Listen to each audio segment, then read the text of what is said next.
Welcome back, everybody, to the Los Angeles Angels franchise here with the Two Idiots, where we have made some inroads in the division. It's still not very close, but we have provided a little bit of a buffer from the bottom. The Texas Rangers now floundering at the bottom of the division. I know that they're only 3 games back, but that has been the widest spread that we've been able to achieve in quite some time.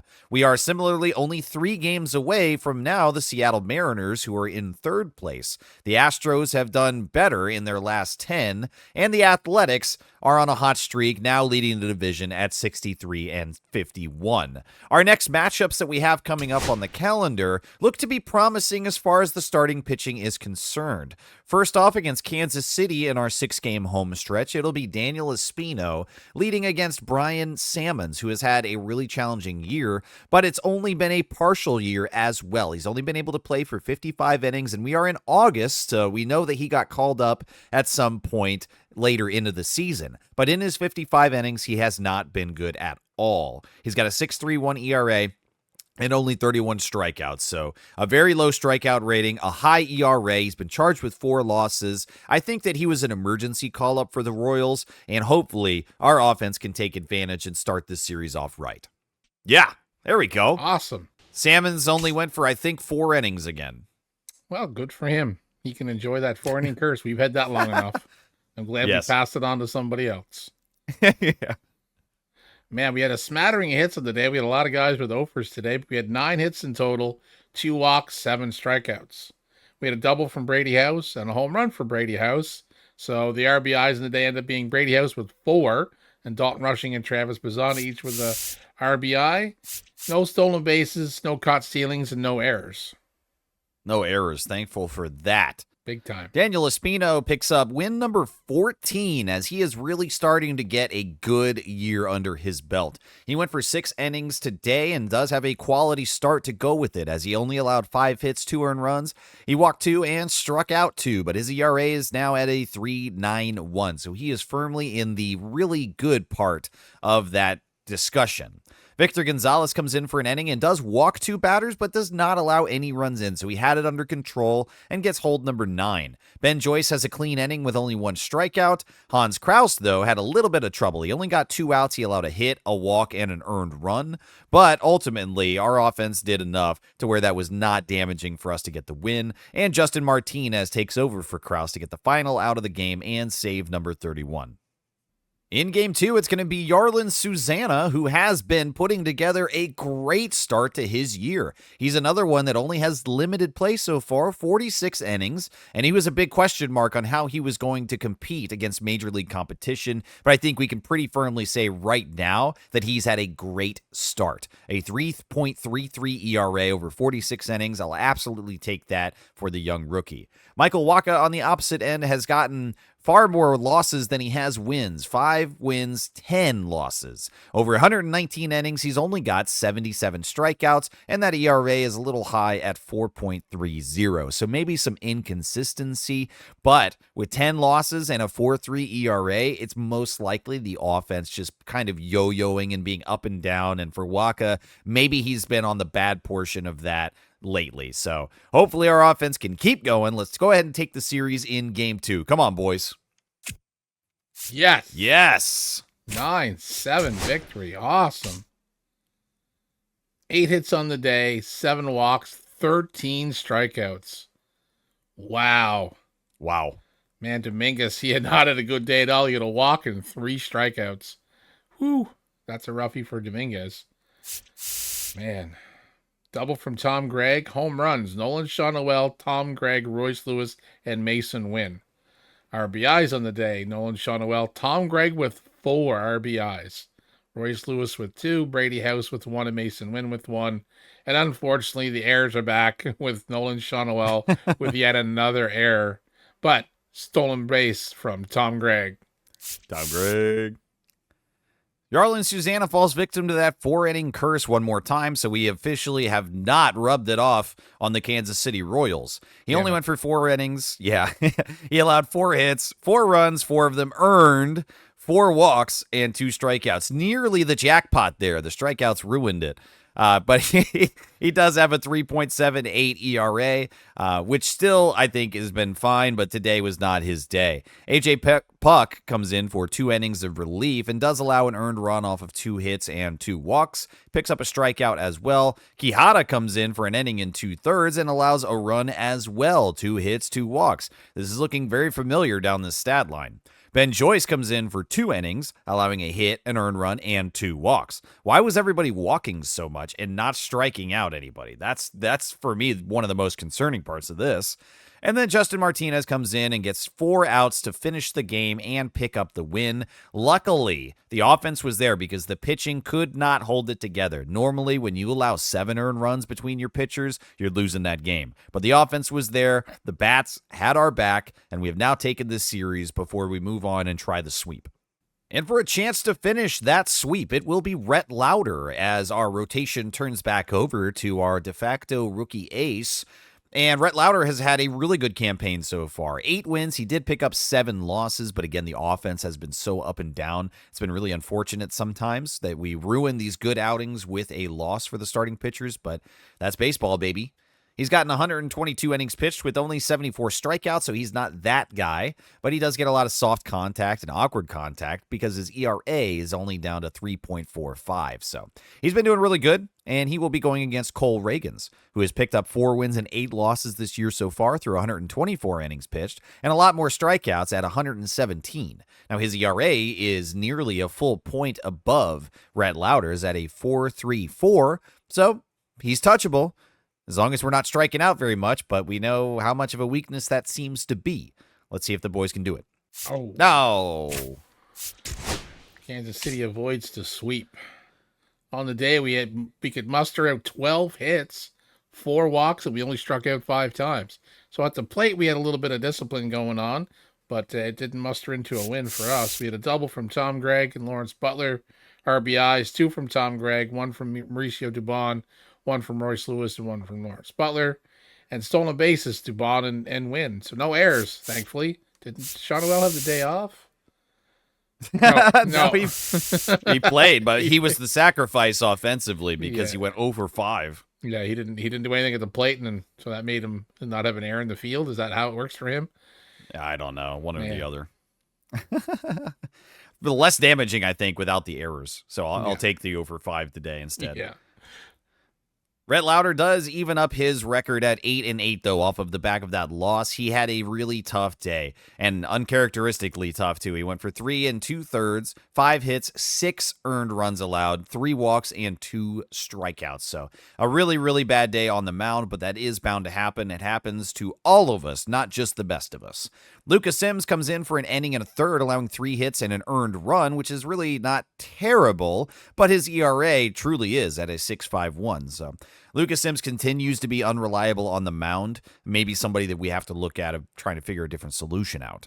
Victor Gonzalez comes in for an inning and strikes out all 3 batters, and his ERA drops to 1.83. Hunter Gaddis comes in and gives us 2 great innings of relief, allowing 2 hits and a walk, but no runners come across to score. Hans Kraus, for the final inning of the game, allowed 1 hit, but that was it. So the relief ultimately did hold on after Lauder really, really gave up the game, and he is rightfully charged with that loss. So this homestand has been going our way with taking 2 out of 3 from Kansas City.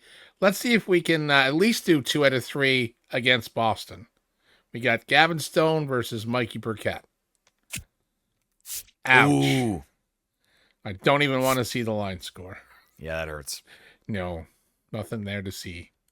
Okay. Well, I said take 2 out of 3, so we still got a chance. Luis Garcia versus Cutter Crawford. Oh, shit. Man, that's a losing streak now. Yep, 3 in a row. Okay. Daniel Espino, can he be our savior against Garrett Whitlock?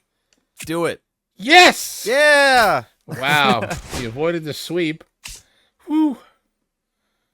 6 hits on the day, 4 walks, 7 strikeouts. A triple from Dalton Rushing. Home run from Mauricio Dubon and Nolan Shawnoel. RBIs, Dubon with 2, Nolan Shawnoel, Dalton Rushing, and Travis Bazzana, each with a single RBI. A stolen base from Tom Gregg. Caught stealing, Travis Bazzana.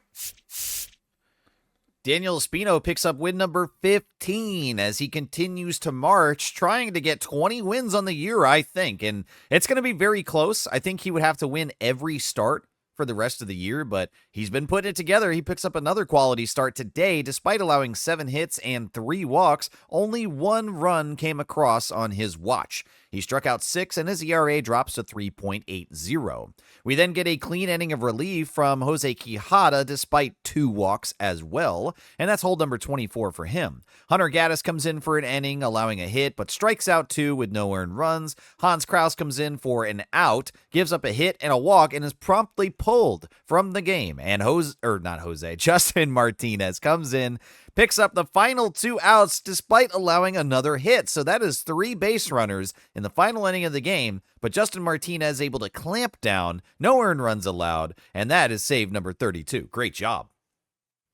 After losing the home series to Boston, we get a day off for travel as we begin a 3-series road trip beginning with Tampa Bay. And with these 3 games coming up, they are still under 500, and we have just barely been able to keep our head above 500 with that final sweep-preventing win in Game 3 versus Boston. So we're at 60-59. They are at 56-62. So let's see if we can put it to Tampa and hopefully get another good start out of Yarlin Susana.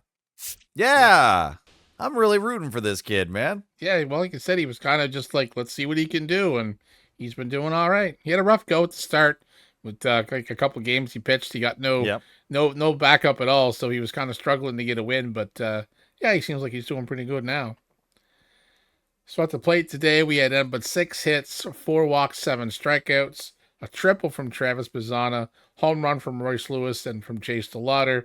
RBIs in the day, Royce Lewis, Chase DeLauder with 2, and Travis Bazzana with 1. And stolen base from Mason Wynn. And no errors from Nolan Shawnoel. There we go. That's the recipe for a good game more often than not. And Susana picks up his 2nd career win with an excellent start. He goes 7 innings pitched, only 3 hits allowed, 1 walk, 1 earned run, and struck out 7. That is an awesome game for him as he continues to have an excellent year. Ben Joyce picks up hold 25 off of a clean inning. Everything in play, no easy outs, but we've got him with the defense backing him up with no errors as mentioned. Justin Martinez comes into the game again, this time for save 33 after he allows a hit, a walk, and then strikes out 2. So he again, indomitable on the mound, shows that even with runners on base, he's still the man. Game 1 is out of the way now, and that's a sigh of relief as we now are in a position to take the series with a win in Game 2, and it looks to be a very good matchup for us to do so.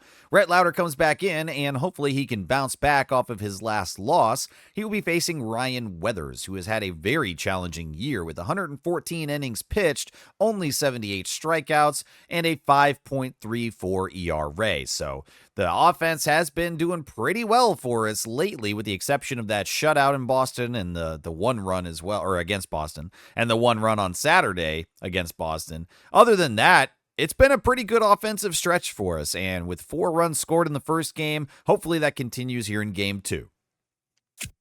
We scored 5. Well, we did, yeah. Get a little bit of the monkey's paw there, as yes, we did have the offense I wanted. However, the bullpen and the pitching staff completely collapses. Yeah, we mustered 9 hits on the day, only 3 walks, and struck out 8 times. We ended up with a double from Lawrence Butler, another home run from Royce Lewis, RBIs, Nolan Shawnoel, and 4 from Royce Lewis. And the errors are back, this time Travis Bazzana. Stolen base from Tom Gregg, and Mauricio Dubon was caught stealing.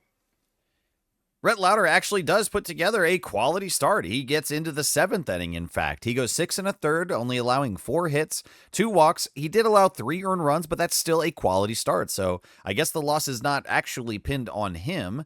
He did strike out 5 as well. So still a great game put together by Rhett Lauder. Unfortunately, after that, it begins to fall to pieces. Jose Quijada gets hold 25 despite allowing an earned run off of a hit and a walk, and he only gets 1 out. Ben Joyce comes in to take over for him, and he is going to be credited with the loss after he only gets 2 outs, allowing 2 hits, 2 walks, and 4 earned runs. So that was the big devastating collapse right there.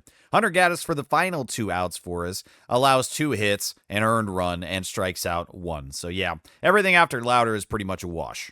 We have gone back and forth and split the series now in a big offensive showcase for both teams in Game 2. Gavin Stone will be on the mound for us here in Game 3, and he's been putting together a really good campaign, but he is going against what is most likely Tampa Bay's ace in Shane McClanahan. He's got 146 innings pitched so far with 99 strikeouts, so he should hit the century mark today, and his ERA is at a fantastic 2.95, so he has been the stud for the Tampa Bay Rays, and he's going to try to take this series against us. Let's see if Gavin Stone can do it.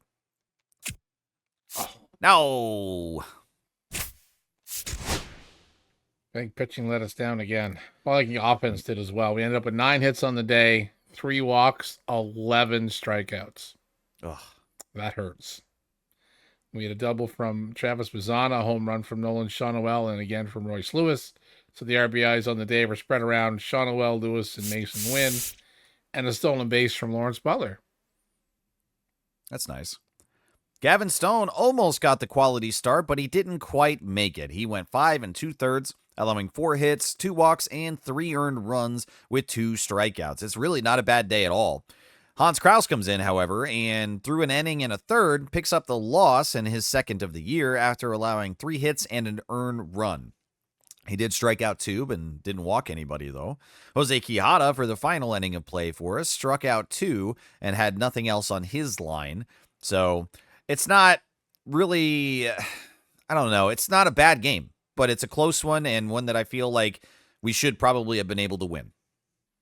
So we move on to Atlanta. Atlanta is 1 game above 500, and we're exactly 500 because we cannot get away from a 500 record. I think we're destined to finish the season at a fucking 500 record. We got Luis Garcia with his 5-7 record and his 2.61 ERA, which is great, by the way, versus Spencer Strider, who is 7-8 with a 3.89 ERA. So let's get back over 500 and let's put the Braves at 500. No, never mind. Forget what I said. Man, no way. 2 hits. That is it. 2 walks and 9 strikeouts. We had 4 base runners. That is it. Well, really 3 because one of those is a home run from Shawnoel. Yeah, Shawnoel with the home run. So, yeah, we had 3 base runners in total. Man. Wow. Yeah, well, easy to recap on the offensive side of the ball there. And on the defensive side, Luis Garcia picks up the loss, his 8th of the year after getting pulled in the 5th inning. He went 4 1/3, allowing 5 hits, 6 earned runs with only 1 walk, and he did strike out 6, but yeah, that's going to lose the game. AJ Puck comes in and picks up a lot of long relief as he went 3 2/3 with 4 hits, 1 earned run, no walks, and 2 strikeouts. So weird that a reliever nearly matches the starter and does a lot better. Well, after the disappointing start, let's see if we can turn this around. We got Daniel Espino on the mound versus Reynaldo Lopez. Yes. Finally. Put some numbers up on the board. Breaks the losing streak as well. Yeah, get that monkey off our back. 11 hits on the day, 4 walks, and 6 strikeouts.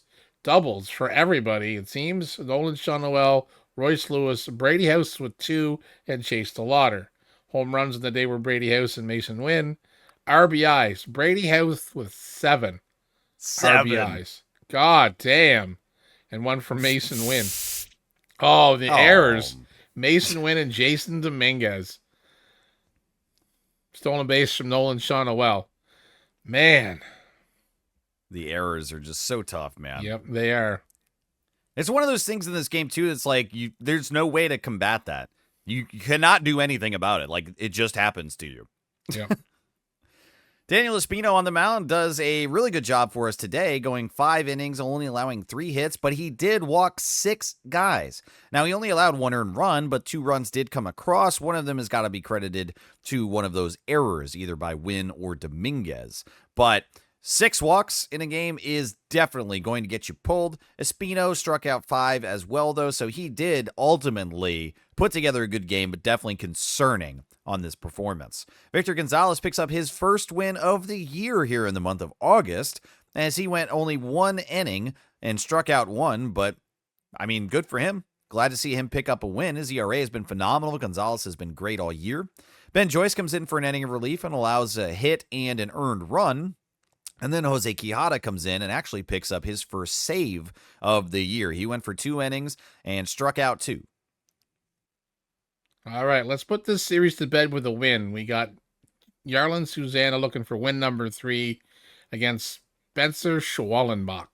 Schwellenbach, one of the funnest names in baseball. That is definitely a fun name to say. Oh, yeah. Yeah. Awesome. Let's go. 11 hits on the day, 2 walks, 7 strikeouts, doubles from Dubon and Shonowell, RBI. Home run from Harry Ford. Almost glazed over that. I jumped right down to the RBIs. 1 from Mesa Win and 2 from Harry Ford. Yeah, Harry Ford went 3 for 4 today. I want to go up for just a second. I want to take another look. I want to just point out, because we're so hard on a lot of these guys, but Mauricio Dubon has gotten his average up to 250 with the three hit day. Nice. Yarlin Susanna continues his march towards the end of the year and puts together another fantastic game. He picks up win number 3 off of 7 1/3 pitched, only allowing 3 hits and 2 walks, no earned runs, and he struck out 6. His ERA is now borderline elite levels as far as the play time that he's had so far. It's at a 3.07. He has been doing an unbelievable job. Jose Quijada comes in the 8th inning to give hold number 26. Despite allowing 2 hits, he allows no earned runs, no walks, and gets a strikeout. Justin Martinez comes in for the traditional save and picks up number 34. He allowed 2 walks, though, and that's a little strange, but once again, runners on base means nothing to this man, as he gets them out with no earned runs and drops his ERA to an even 2.0.